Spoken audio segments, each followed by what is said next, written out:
It is Wednesday, September 11th, 2024, and you are listening to Cinemaholics. I'm Jon Negroni, and it's just me on the microphone again. Will Ashton and I are still trying to work out a time to chat about Beetlejuice, and maybe some other films in the coming future.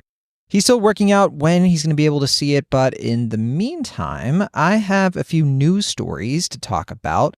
These are news stories in the world of film, of course. I'd love to get into them. I will start with a few quick headlines, and then, I'll give you like a brief reaction to each one before digging into what I think is the main story, the one I want to talk about the most. So first, we have to start with a pretty sad headline, honestly, and that is James Earl Jones, the legendary James Earl Jones, who voiced Darth Vader, Mufasa, and many other iconic characters, also appeared on screen in films like Coming to America and The Sandlot. He unfortunately passed away at the age of 93. Truly a king. He's going to be sorely missed. His last on-screen performance was, in fact, Coming to America, the number 2, because it was the sequel. I believe his final role in general was Darth Vader. He reprised Darth Vader in the Obi-Wan Disney Plus show. So, very sad. And speaking of Disney, we have a new film announcement from John Leguizamo. You might remember him being the voice of Sid in the Ice Age movies. Well, he announced that Ice Age 6, the 6th Ice Age film, which doesn't have a full-on title yet, is currently in development with Disney. And you might be thinking, wait, did you say Disney? I thought these Ice Age movies were made by Fox. Well, Disney bought Fox, of course. And so now they have this new film coming along through 20th Century Studios, and they actually already released a sort of standalone spin-off Ice Age movie a couple of years ago. It was on Disney Plus. It was called The Ice Age Adventures of Buck Wild, which obviously flew a bit under the radar. I didn't even hear about it myself.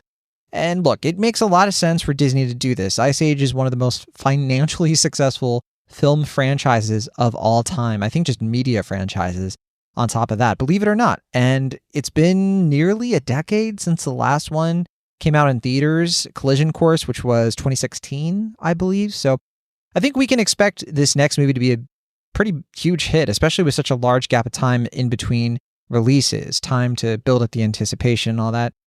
Or maybe no one will care because it's a totally different generation. And I'm not totally sure that the adults who grew up on this franchise, which I'm not really part of that. I guess this would be more either the very young millennials or Gen Z or kind of a combination of the two. They're the ones, I guess, who would be taking their kids to the theater. But I generally don't know for sure if that's what'll happen. But hey, based on what we've seen before in terms of the financials, I would count on the next movie doing pretty well whenever it comes out. All right. Next, we have a report from Deadline that Judd Apatow has been hired to direct a movie called Cola Wars. That's Cola, not Coda, Cola Wars, with Steven Spielberg as producer. So the premise of this movie is that we follow Pepsi trying to challenge Coca-Cola for soft drink supremacy. So that makes me think of, those product placement narrative movies recently, like Air, for example, came out a year or two ago. Tetris, Blackberry. It's that genre of movie where you go back in time a little bit, you explore these famous brands and businesses, how they rose, how they fell, all that stuff. Not a bad concept for a movie, if I'm honest, but it does seem like a kind of a step down for a director like Apatow. I don't know. He hasn't put out a film at all since The Bubble, which was that Netflix movie that came out in 2022 that I gotta say, I don't think a lot of people watched. It got bad reviews, if I recall. I didn't see it myself. Before that, he had a higher profile movie that was supposed to come out in 2020 called King of Staten Island with Pete Davidson. It got pushed to streaming and because, COVID shut down the theaters. So yeah, I don't think it got a lot of attention as a result. And I mean, I didn't really love the movie, but I thought it was a pretty standard Judd Apatow movie, I guess. So yeah, it's been a while since the guy had a big win. And I'm not going to say I'm convinced this Cola Wars thing is going to make much of a splash based on the little information we have. But hey, I hope I'm wrong. Hope it does well. It could be a good time. Next up, also from Deadline, we have Michael B. Jordan. He is starring in a remake of Thomas Crown Affair. This is going to be coming out for Amazon MGM Studios. Sure, why not? I mean, I haven't seen the original in a long time, but sure, whatever. The Hollywood Reporter just announced, I think yesterday, that the fourth Tom Holland Spider-Man movie has its director.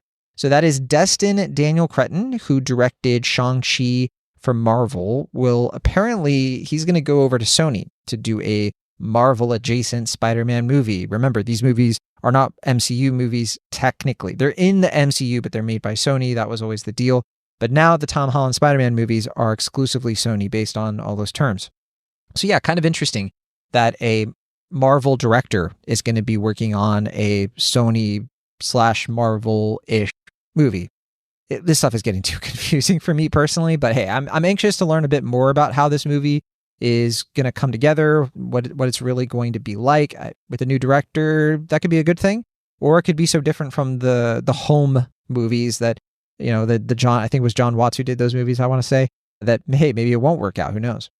All right, so this is a big one. From Variety, we just learned that Denis Villeneuve, director of films like Arrival and Blade Runner 2049, and most recently the Dune movies, he has said that the next Dune movie, which is titled Dune Messiah, is going to be his last film in the franchise, and he's hoping to give the franchise over to another director. So a director taking it over and continuing the story without him.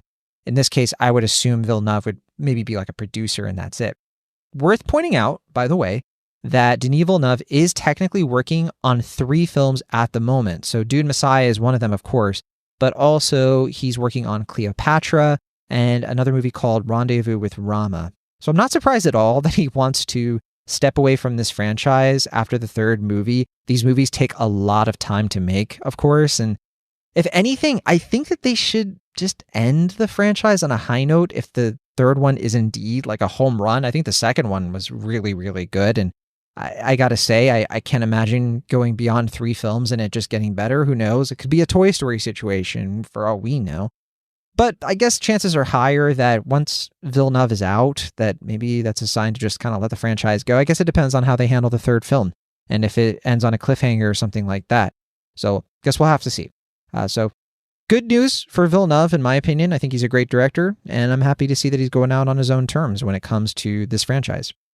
And all right, our final story here, final headline. This is a wild one. It's actually multiple headlines. It's some drama that unfolded over multiple days. And it's something that kind of sparked me wanting to record this and talk about this at all, which is, oh boy, Spider-Man Beyond the Spider-Verse. So this is the 3rd film in the Spider-Verse franchise. There was Into the Spider-Verse in 2018. There was Across the Spider-Verse just last year.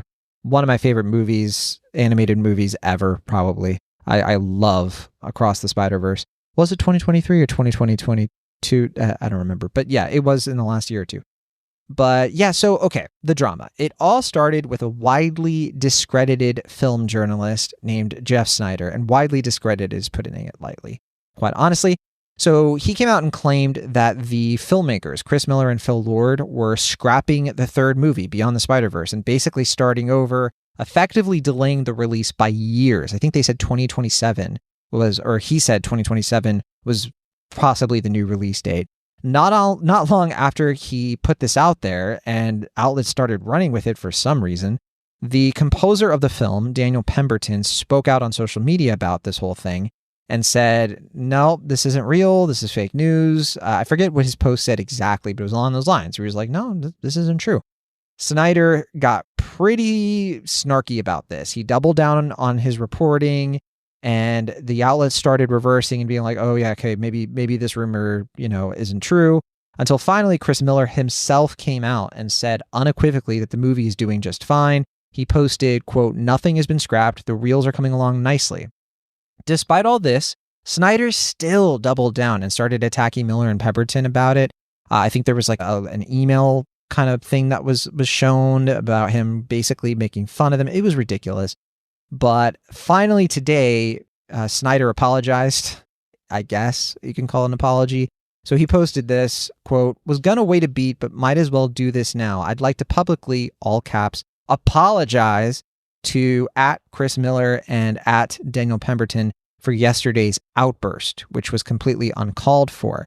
I do 100% stand by everything in those 2 stories, but I should have let them speak for themselves and not engaged on social media. And for that, I'm sorry and regret my behavior, which crossed the line and made it personal when it wasn't. I wish the Spider-Verse team the best of luck and look forward to seeing the movie regardless of when it comes out. So yeah, as you can kind of get from that, he's saying that his reporting is still accurate, even though they're telling him, no, dude, like, you don't know what you're talking about. And he's like, oh no, I stand by my stories. Well, maybe you shouldn't, So look, you can judge for yourself whether or not he's being sincere, but I'm going to call a spade a spade. Snyder is and has long been a hack.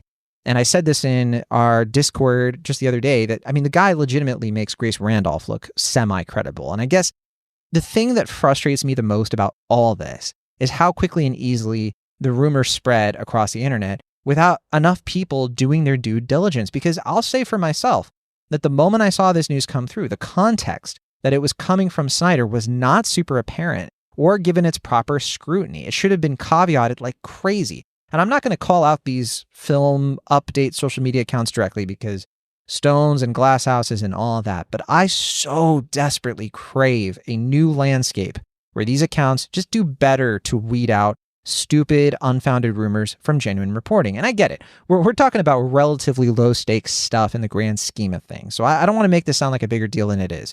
But I will say, media and how news gets reported, even in the entertainment space, is constantly changing, sometimes in scary ways. Technology and artificial intelligence and all these other factors, or however you want to call them, they're making journalism a lot harder to create and a lot harder to find and access.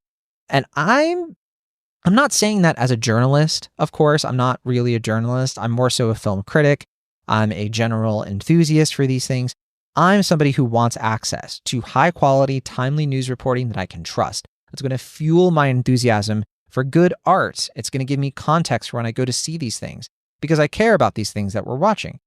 But just today, I saw someone from, the fellow critic space, Kristen Lopez. She was on Cinemaholics years ago, back in the day. I think she came on to talk about Lady Bird with us in 2017. And she put out a piece concerning how difficult it is these days for people to properly differentiate between film critics and film influencers, particularly at a time when it seems like influencers are starting to be prioritized over critics. So influencers, what I mean, I'm talking about folks on more new media platforms like TikTok is the big one, for example, and they're prime targets for film PR organizations because in a lot of cases, influencers like YouTubers, they might go a little bit easier on a new movie than a critic might. It's a delicate thing, of course, and it's not a black and white situation. It's not that all influencers are untrustworthy or their critics are better than them. I don't believe any of that. I'm not saying that. The main thing I hope we see as time goes on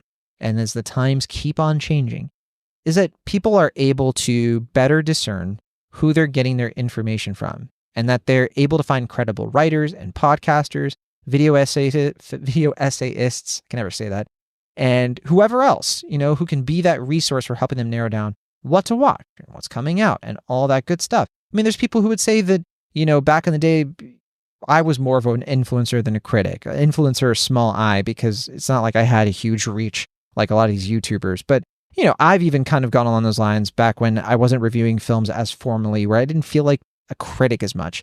So it's fuzzy, but I think what they're trying to do, hopefully, what we're trying to suss out is what is the difference between an influencer and a critic? And let's be transparent about that, about who is telling you about this stuff, so that if I'm somebody on the internet who just wants to know, is this movie good? I have an idea of like, okay, a critic is saying this, an influencer is saying that, and that is helpful context. So there you go. All right, that's all I got. If you want to join the discussion yourself on all these things, you can hang out with us in the Discord. We have it linked in the show notes as usual. Be sure to leave a voicemail too for us on the Swell app, which is also linked below. And you can ask us a question, you can bring up a new topic, you can crack a joke if you want, whatever works for you. But all else, thank you for listening, and I'll see you next time.